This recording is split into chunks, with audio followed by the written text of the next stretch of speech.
ఆగండి ఆగండి, మీకు ఒక మంచి విషయం చెప్తాను. మీ అమ్మమ్మ మీ అమ్మనే కాదు, మిమ్మల్ని కూడా తన కడుపులో 9 నెలలు మోసి కనింది. అది ఎలాగబ్బా అనుకుంటున్నారా? చెప్తా వినండి. ప్రతి అమ్మాయి పుట్టేటప్పుడే తన లైఫ్ లాంగ్ ఎగ్ బ్యాలెన్స్ తోనే పుడుతుంది. అంటే తన లైఫ్ లాంగ్ ఎగ్స్ రిలీజ్ అవుతా ఉంటాయి కదా ఒక అమ్మాయికి. ఆ ఎగ్స్ అమ్మ కడుపులో ఉన్నప్పటి నుంచే తన పొట్టలో మోస్తూ పుడుతుంది. ఇది దేవుడిచ్చే బ్యాలెన్స్. మీ అమ్మమ్మ మీ అమ్మతో పాటు మీ అమ్మ పొట్టలో ఉన్న ఎగ్స్ ను కూడా పెంచి పోషించింది తన కడుపులోనే. ఆ ఎగ్ నుంచే కదా మీరు పుట్టారు.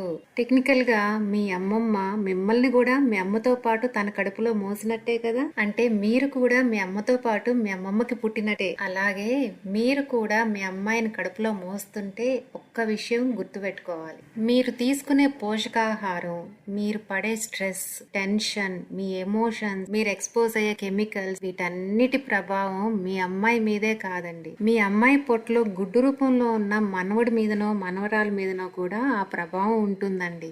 కాబట్టి 2 తరాల ఆరోగ్యం మీ చేతుల్లో ఉందన్న సంగతి గుర్తుపెట్టుకోండి.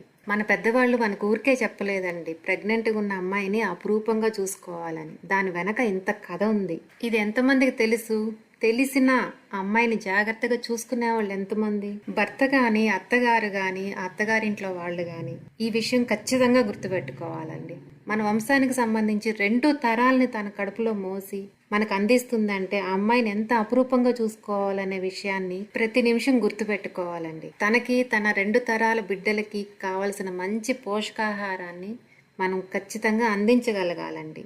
అంటే ఇప్పుడున్న ఇళ్లల్లో ఆ హడావిడిలో ఒకరిని గురించి ఒకళ్ళు పట్టించుకునే తీరికలు ఉండవు. ఆ ఇంట్రెస్ట్ కూడా చూపించట్లేదేమో కొన్ని ఇళ్లల్లో అనిపిస్తుంది అనమాట. ఆ ప్రెగ్నెంట్గా ఉన్న అమ్మాయికి తనకు తను చేసుకొని తినాలంటే ఓపిక ఉండాలి కదండి. తినాలన్న ఇంట్రెస్ట్ ఉన్నా గానీ అబ్బా ఏం చేసుకుంటామే అన్న ఫీలింగ్ కూడా ఉంటుంది. అంటే ఆ 9 నెలలు ఆ అమ్మాయి పడే రకరకాల ప్రాబ్లమ్స్ వల్ల తనకు తను చేసుకొని తినే ఓపిక లేకపోవచ్చు. అందుకే భర్త గాని, అత్తగారు గాని ఎవరి దగ్గర ఉంటే అమ్మాయిని, అమ్మా నాన్న ఎలాగో ఖచ్చితంగా కూతుర్ని అపురూపంగా చూసుకుంటారు, దాంట్లో ఎటువంటి డౌట్ ఉండదు. కానీ అత్తగారింట్లో ఉన్నప్పుడు భర్త గాని, అత్తగారు గాని, ఆడబడుచులు గాని ప్రెగ్నెంట్ ఉన్న తన భార్యని లేకపోతే ప్రెగ్నెంట్ ఉన్న తన కోడల్ని అపురూపంగా గాని చూసుకోగలిగితే, అన్ని రకాలుగా తనని ఆనందంగా ఆరోగ్యంగా గాని ఉంచగలిగితే మీకు పుట్టబోయే 2 తరాలు కూడా ఆనందంగా ఆరోగ్యంగా స్ట్రాంగ్ గా పుడతారు. అందుకే అమ్మమ్మని అమ్మమ్మ అని ఎందుకన్నారో ఇప్పుడు అర్థమైందా? అమ్మ తర్వాత అమ్మ, అమ్మమ్మ. ఆగండి ఆగండి, అలా వినేసి వెళ్ళిపోవాకండి. మన వీడియోకి ఒక లైక్ కొట్టి సబ్స్క్రైబ్ చేయండి.